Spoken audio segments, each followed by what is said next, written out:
you? I'm okay. It's good to see you again. It's good to see you too. How are things going? They're okay. I'm Yeah. definitely glad to be back here today. I was looking forward to coming back. I'm glad this time works for you. Yeah, it does. This is the most convenient with my work schedule. So.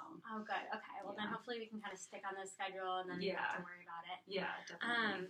Awesome. Well, thank you so much again for coming back. I'm glad to see you again. And before we get started, I just wanted to remind you, last week we talked about videotaping our sessions. Yeah. You said it was fine, but I just wanted to check in and make sure that you're still okay with that. Yeah. And you can always feel free to let me know if that changes. Okay. Yeah, I'm still okay with it. Okay, great. Awesome. So that being said, for this session, I know we touched on a lot of kind of your anxiety last time. We talked a little bit about many pieces of your life. Yeah. But in a short, session like that, it can be really hard to get a full picture of, what you're really dealing with. Right. So for this session, I was thinking it would be great to continue gathering information about you and kind of your thoughts and feelings surrounding this anxiety that kind of brought you in. Yeah. So last week, I know we discussed this intense anxiety that really started about a year ago. 3 months ago, it kind of really ramped up. Yeah. You have a high-pressure job, working as a director of events. Yeah. And then you also have, a new boyfriend. You have this new, this reconnection with your mom that you're kind of dealing with as well. So all of those things I'd like to kind of hear more about. But I think a good place to start would be just tell me how this week was for you. Okay, so this week was definitely difficult. I enjoyed what we talked about last session, but I remember I shared that my boyfriend was out of town and he's still out of town for, I think this is the last week. But I've just felt this really bad anxiety since he hasn't been here, and I'm not really sure how that correlates to my everyday anxiety, but it's been really bad since he's been gone. So this week was hard, and we can't, since he's in Europe, time differences and everything, we can't communicate kind of consistently throughout the day. So not being able to hear from him has been difficult, and I feel like my anxiety heightens in those periods when I'm not hearing from him, even though I know I trust him and everything's okay. I just like to be in constant communication with him. So it does definitely ramp up my anxiety. So this week's been difficult because the first 2 weeks he was in Europe with friends, and then he took the first 2 weeks off to be with friends, and then the second 2 weeks were for work. So I know he's busy with work and whatnot. So that's definitely why I'm not hearing from him as much, as well as the time differences. So it definitely increases my anxiety. So I've been experiencing that, like I said, last session, at work and at home. Makes work really hard. I'm not hearing from him at all when I'm at work. And then, the little bit of time I get to hear from him when I'm at home helps, but it definitely doesn't completely alleviate the anxiety. So I'm definitely just eager for him to come home next week. But this week has definitely been difficult. So when he, and I can't imagine how difficult that would be. So when he is in town, would you say that he's somebody who kind of alleviates your stress a little bit?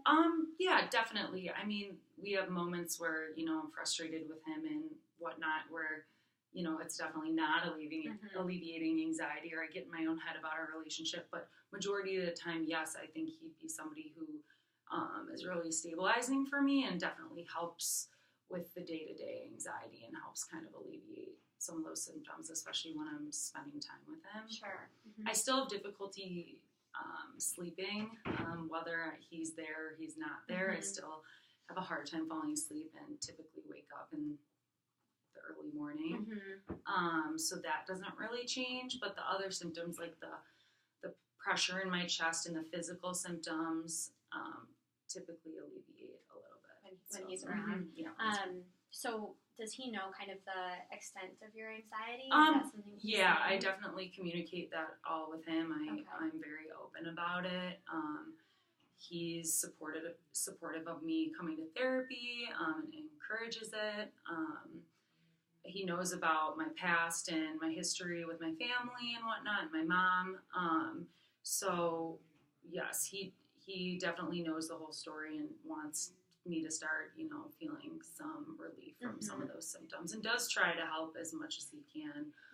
There's not always something you can do, to get rid of anxiety, but he knows us spending time together definitely helps, and he puts in a lot of effort to spend time together. Definitely. Well, it's amazing that you've been able to make yourself so vulnerable to somebody, because especially with anxiety, that's not always easy to do. It's kind of something I know I've experienced where it's like you want to hide it from everybody, especially in a work environment. So it's good that you can use him as an outlet. No, definitely. He's really understanding too, and very open himself. So I think it's just kind of the relationship we have too. But so yeah, when he's not around or I can't communicate with him all the time, it definitely makes it harder, because I can't kind of share what's going on and how I'm feeling.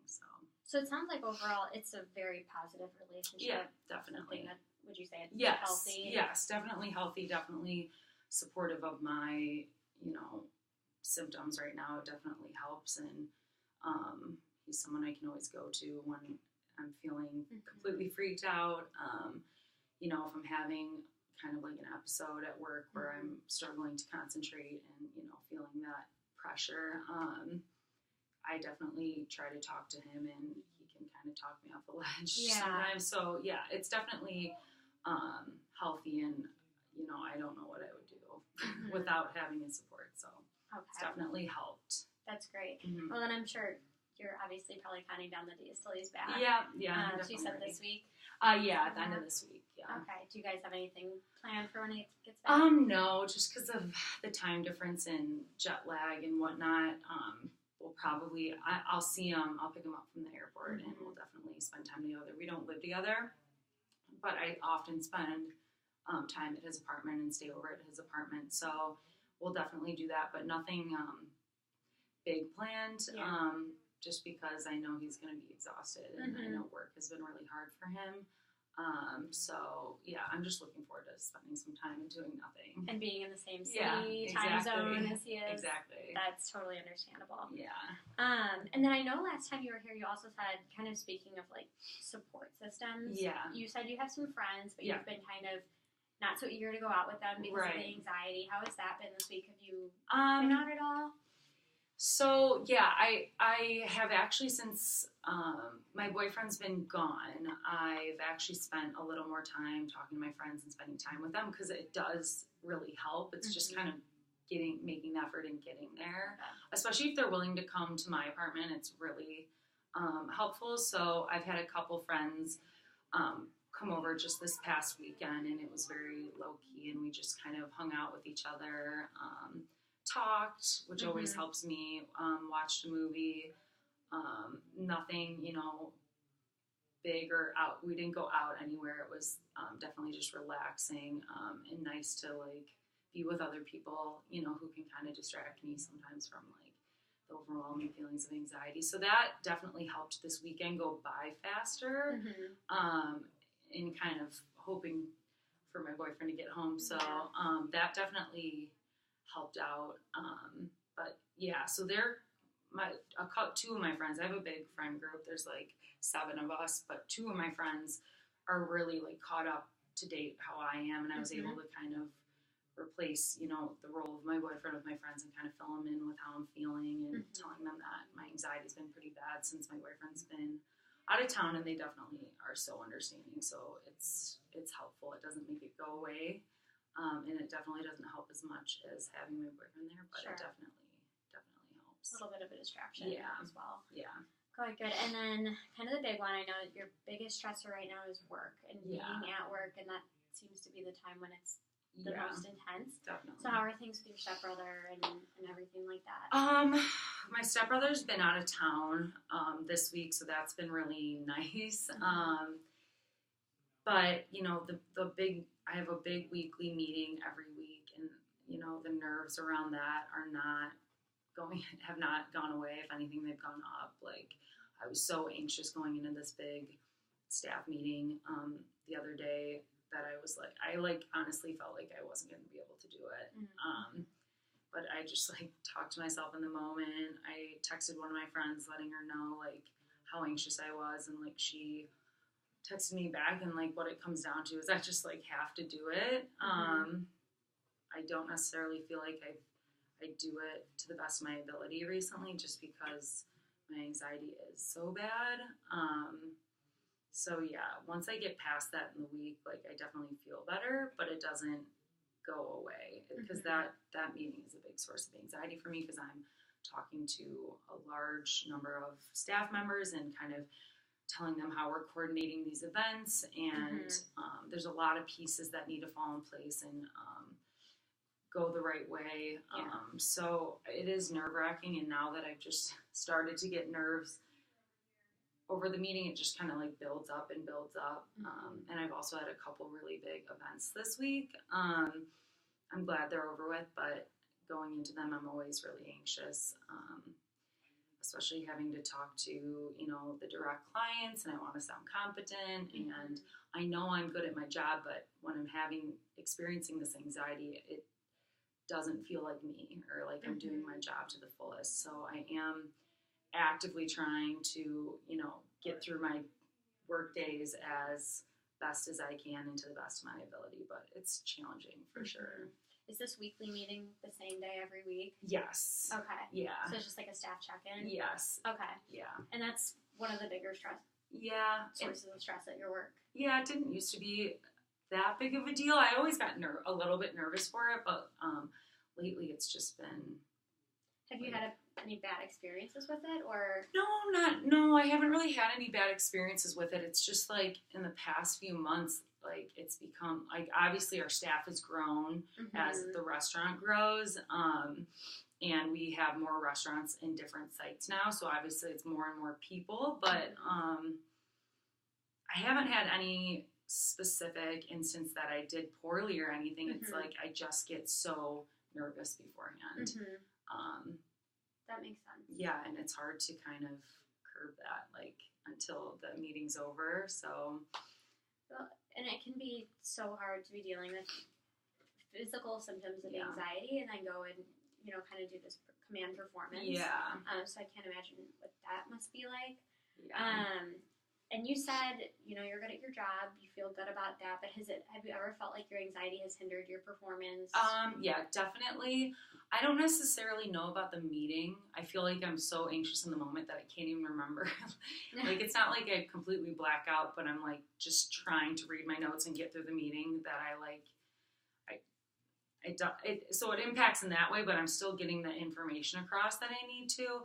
Where the anxiety definitely does impact significantly is when I'm sitting at my desk kind of scheduling these events, emailing back and forth. I have a lot of work, like paperwork and stuff to do throughout the day, and one of the symptoms I talked about is like having a hard time concentrating and focusing, and that, I mean, is definitely the main source where I'm not getting the work done that I need to be getting done, the paperwork done, and reaching out to clients and coordinating these events kind of at my desk, where I'm not just like running through the motions. I'm kind of having to motivate myself. That's when I see that I'm struggling the most. I also sometimes struggle when I'm taking clients around or hosting events and I'm talking one-on-one with the clients, because I'm so focused on trying to just get through our interaction that like sometimes I stumble across what I'm saying or things don't come out the right way, and that was not something I'd experienced before. I'm typically pretty articulate and can, you know, converse with the clients well, but since I've had, you know, kind of this increase in anxiety, I've definitely felt more incompetent, especially when working one-on-one with a client or in a small group where I'm kind of having to discuss different things and kind of impacting how articulate I am, and I'm stumbling over my words or I forget what I'm about to say. So that's another area that I've definitely seen an impact in my workability. Overall, you know you can do the job, but the anxiety and the symptoms of the anxiety are kind of getting in the way. Definitely. Yeah, and maybe hindering your confidence too. For sure. I think it's becoming like a pattern almost, like because I'm so in my head about the anxiety, it like just cycle repeats itself. So totally, it's definitely true. Totally. And I know you mentioned before these meetings, like you'll text your friend, and she's very helpful, or you said something about talking yourself down. Yeah. What do you usually say to yourself that's it's just like, I typically say like this will be over in 30 minutes, like if for the meeting or, all I have to do is talk to this person, this client about this, and the next, have like a list, these 3 things, and then it's okay. And I think what I typically have challenges with is when I'm not like working with clients, especially coordinating these events, I'm not always, just following a list exactly how it needs to be. It's just also the social skills and etiquette of just discussing and kind of getting the client to like you, and you kind of just need to have natural conversations. And that's sometimes where I'm like, I can't really be having like a social conversation with this person right now. I'm like having a hard time even breathing in and out. Yes. So kind of like taking deep breaths in the moment, focusing on what is being said to me and what I'm saying, and having to segue maybe from what I wanted to kind of talk about to just kind of being social and conversing and being polite, and having a reciprocal conversation that might not be about work. So a lot of times it's take a deep breath, and then thinking things one step at a time. Okay, what did this person just say to me? Okay, how do I respond to that? And then before the big meetings, it's kind of like, take a deep breath. You've done this before. You can definitely do this. This is what you need to talk about. Yeah. You can do it. Again, it sounds like you know and you've done this a million times, but it's the anxiety that's kind of like psyching you out, I guess. Exactly. Like I say these things, like I'm definitely having some of the self-talk and like saying things to myself, but it's not helping the anxiety go away. No. It's just helping me kind of get through it. Yeah. So when you are going into these meetings, are you picturing this is going to go terrible, or is it just anxious? Are you kind of like a worst case scenario? Yeah, I feel like I'm picturing it going terrible, and then the anxiety on top of that. Even though I know it won't, it'll be fine, but I am kind of thinking the worst case scenario, and then the anxiety on top of that. Those mental images is just like a lot, so it's hard for me to kind of keep my thoughts straight. Yeah, definitely. I know it sounds incredibly burdensome and exhausting to kind of go through this every single week, and until it's over, then you're stressing about it all week. So that sounds very exhausting, and I think it's awesome that okay, texting a friend will help. Even though you're still anxious, you're looking, you're scratching for things that are going to make it better. So, definitely. I think that's awesome. Okay, got it. And then the other thing I wanted to talk about was your mom. I know you've kind of been exploring this reconnected relationship, and that was kind of a source of stress for you as well on top of your job. So anything new there? So she had just called me since our last session, and we talked briefly, but it's hard for me to find time to talk to her all the time when I'm feeling this anxious. And like I'm still like I said last week, I'm still kind of processing her being back in my life. So it's like kind of like I'm trying to set boundaries, but also the floodgates are just open, and we're communicating back and forth to each other. So I'm trying to just navigate this as best as I can, not having really anyone to talk to in a similar scenario. It's kind of not the most common scenario. So we did talk briefly since the last session, and I felt pretty just bad afterwards, just in the sense that like I was uncomfortable on the phone. I didn't really want to talk to her. She, like, while she's on medication for the schizophrenia, like obviously she's not like a typical person. She speaks very differently, she has a hard time understanding certain things and kind of following what I'm saying all the time. So it's not just like getting, my mom back. It's like kind of getting a different person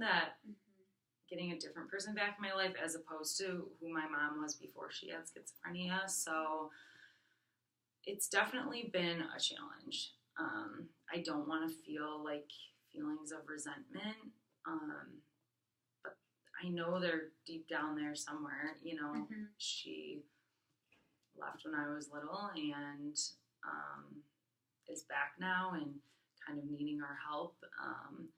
And so the whole situation feels very confusing to me, and I'm unsure of how to go about it, and I'm feeling guilty that I feel the resentment. So I definitely feel like my feelings are, you know, kind of jumbled up, and I'm trying to sort it through and figure out like exactly how to go about our redeveloping our relationship. That's confusing. Like, you have this guilt, like she's your mom, but at the same time, there are things that she's done that you might have some resentment for. And I know, like, the schizophrenia itself is not her fault, but she was also my mom, and I was, you know, a kid when she started developing schizophrenia, and there were so many things that kind of happened throughout my childhood that were traumatic and were due to her disorder, but you know, she was still my mom to me as a kid. You expect your mom to be able to kind of do everything and not embarrass you and be there for you. And like, she wasn't, it got to the point where she wasn't doing any of those things, kind of the opposite actually. And so it's a weird feeling to sort out because I don't want to be mad because she suffers from a horrible, you know, disorder, but I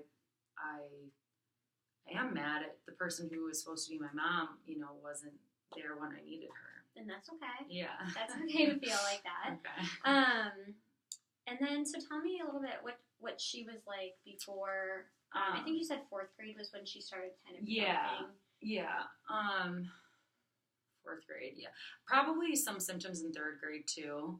4th grade was when they started getting really bad, and then my parents got divorced shortly after that. Yeah. So,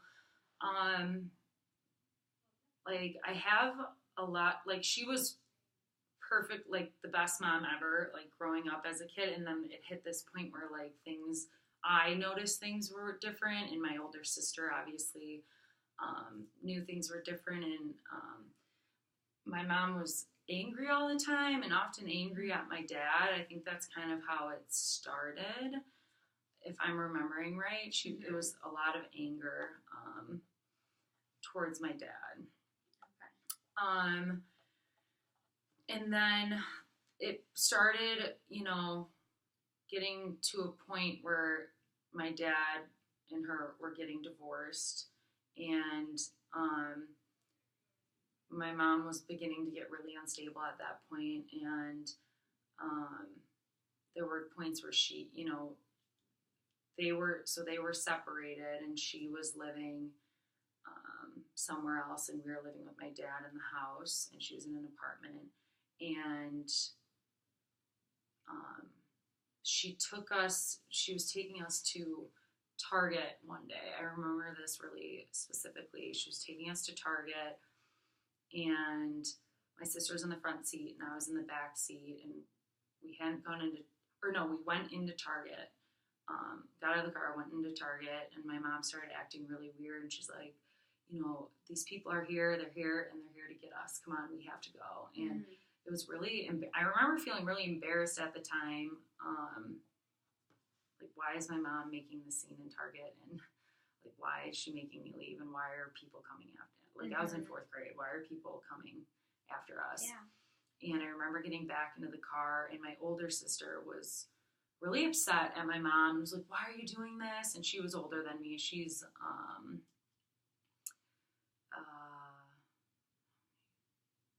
4 years older than me. And so she understood a little bit better what was going on. And she was like, why are you doing this? Why are you doing this? And my mom started driving the car really, really fast. And she's like, we have to leave. And it was to the point where I remember running through red lights. Like, and I'm sitting in the back seat, like, not really understanding what's going on, but my sister's screaming at my mom to stop, and she brings us to a hotel and brings me, says, okay, we're going inside, gets me out of the car. My sister refuses to go inside. She's like, I'm not going in there. I'm not going into the hotel. I'm staying here. And stayed in the car. Was like, after she had screamed at my mom that she wasn't going, my mom and I went inside, and at this point I'm like, what's going on? My mom gets a room, and I remember going up to the room and sitting in there, and in the car, my sister had a cell phone at that time and had called my dad and told him what was going on. So I'm sitting in the room, and my mom's freaking out, like, people are coming to get us. You have to stay up here. We have to stay up here. We're not safe. And I can't remember why, but my mom and I went back down to the lobby. I can't remember if she was going to ask them something and brought me with her. And all of a sudden, I remember my dad walking in to the hotel, and I remember just running to him crying. And, like, he picked me up because I had no idea what was going on. But that was a really vivid memory of kind of something that had happened with my mom during my childhood. And it was so scary racing around in that car and not knowing what was going on or who was coming for us, and not really understanding that this was something that was happening, you know, inside my mom and not in the environment. I thought maybe people were coming to get us. Like, I had no idea what was going on. So that was one of the really traumatic experiences. And then at school was a big thing too after my parents got divorced. My mom we kind of lost track of where she was living. She was at different places, but she'd often show up at school and try to pull us out of school or try to pick us up. And the school had known it. This was when I was in middle school and high school. The school had known she wasn't allowed.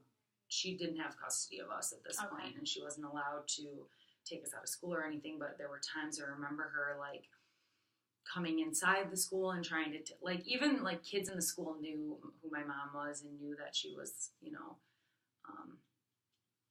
sick. And so, like, all the teachers knew and whatnot, but it, you know, it was embarrassing at times, like, having your mom come in there and, like, being like, come on, let's leave. And I'm like, no, I'm staying at school. So that was a big, and that happened a lot when I was both in middle school and in high school. She would often show up at school. And that must have been tough to deal with, because when you're younger, it's hard to understand. You lost this trust with her because she was paranoid and obviously showing some severe signs of schizophrenia. But when you're that young, it can be hard to differentiate that this isn't her fault. But, I'm sure that that's probably a piece of what you're kind of holding on to. Definitely. I understood as I got older, but at the time I'm like, you know, I'm just a kid going to Target with my mom. Like, and she's telling me someone's coming for us. I'm like, okay. Someone that you're supposed to feel safe with. She became no longer that person. Right.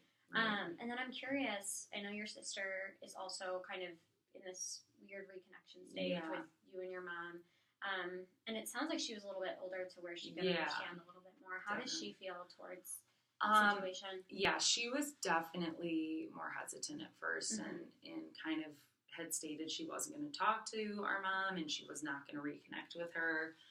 And it kind of took a lot of me discussing with her, like, this is something I think, like, that's really important for, at least for me. I think it's important for you too. And it took a few weeks of me kind of being like, you should really talk to her. And eventually she was able to. And there's way more resentment there, I think. And she's very cautious about jumping back into this relationship, but she did come with me to visit my mom as well, and we both worked together to kind of help her out, get back on her feet and whatnot. But there's definitely a lot of feelings that she has to work on too, with my mom, because she had a lot of anger for a long time. I'm sure. Yeah. I'm sure. Well, I think that something that you guys have going for you with that situation is you're in it together. You kind of grew up seeing the same thing. Yeah. So, you know, that's probably going to be... Yeah, I'm so happy. I couldn't imagine doing this by myself. Well, I can't believe 30 minutes has already passed, but just kind of to start wrapping up the session. I'm really glad we kind of dove a little bit more into your family today, your mom, and kind of specifically what some of those instances of anxiety look like at work, because I know that you said that's kind of your biggest stressor right now. So, I mean, next week, we'd love to see you again, and we can continue kind of digging deeper and seeing what's brought you in. But I can already tell you're really motivated to kind of reduce this anxiety, and that honestly getting here is half of the battle. So I'm really proud of you for that, and I look forward to kind of continuing. Yeah, me too. I'm excited to kind of explore more, and definitely want to kind of see some of how my background might be affecting me now, and sort through the anxiety for sure. Great. Well, let's just, if this works for you this day and time, then we'll just continue to plan on that, and you can always let me know if not. Great. Thanks, Sarah. Thank you.